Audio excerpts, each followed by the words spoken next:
हरिओम दर्शकों, ज्योतिष विद ज्योत्सना में आप सभी का स्वागत है। भाव परिचय श्रृंखला में आज हम बात करेंगे कुंडली के त्रिकोण स्थानों की। कुंडली में जो त्रिकोण स्थान होते हैं वो बनते हैं पंचम और नवम, और इसके साथ साथ जो फर्स्ट हाउस है वो भी आ जाता है। वैसे तो वो फर्स्ट हाउस की गणना हम लोग केंद्र के हम लोग ने भाव बताए थे 1, 4, 7, 10 में, तो प्रथम भाव की गणना हम लोग उसी में ही करते हैं। लेकिन चूंकि कुंडली में पंचम और नवम के जो त्रिकोण भाव माने जाते हैं तो उसके त्रिकोण में ये प्रथम भाव आता है।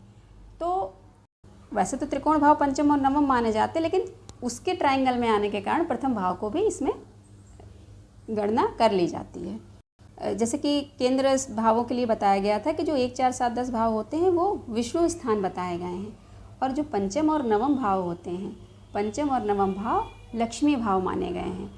और इन दोनों ही भावों का योग विष्णु और लक्ष्मी का जो ऐसा सामंजस्य होता है, अगर उस तरीके से किसी चार्ट में ग्रह काम करते हैं, मान लीजिए केंद्र के स्वामी त्रिकोण में हैं, त्रिकोण के स्वामी केंद्र में बैठे हुए हैं, तो ये बहुत अच्छे शुभ राजयोग का निर्माण करते हैं।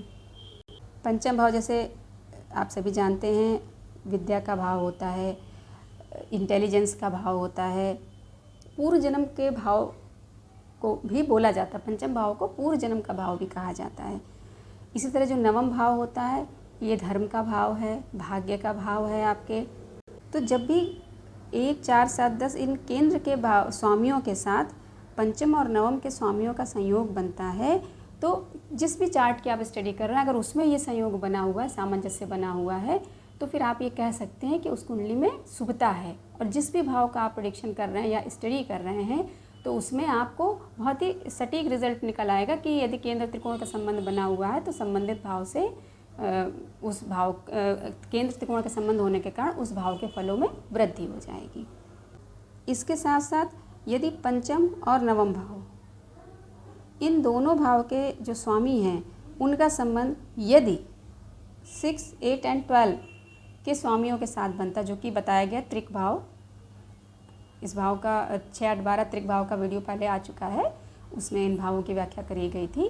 तो उनसे इनका संबंध बनता है, तो वहाँ पर ये स्थिति क्लियर हो जाती है कि हाँ यहाँ पर कुछ अशुभ, जैसे कि अष्टम भाव नवम अष्टम का संबंध हुआ, तो जो अष्टम भाव है वो नवम भाव से व्यय भाव हो जाता है, द्वादश भाव हो जाता है, तो निश्चित रूप से कुछ ना कुछ वहाँ पर फलों में कमी होने की संभावना होती है।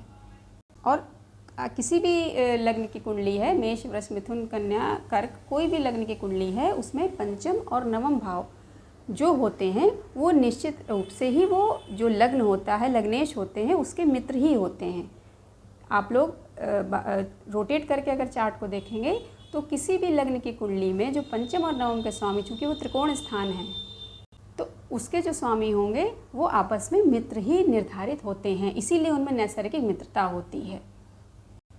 लग्नेश का पंचम में बैठना, लग्नेश का नवम में बैठना, ये भी बहुत ही शुभ परिणाम देते हैं। तो ये थी संक्षिप्त व्याख्या त्रिकोण भावों की। भाव परिचय श्रृंखला में आज इतना ही। फिर किसी अन्य भाव के साथ मिलते हैं अगले वीडियो में। हरिओम।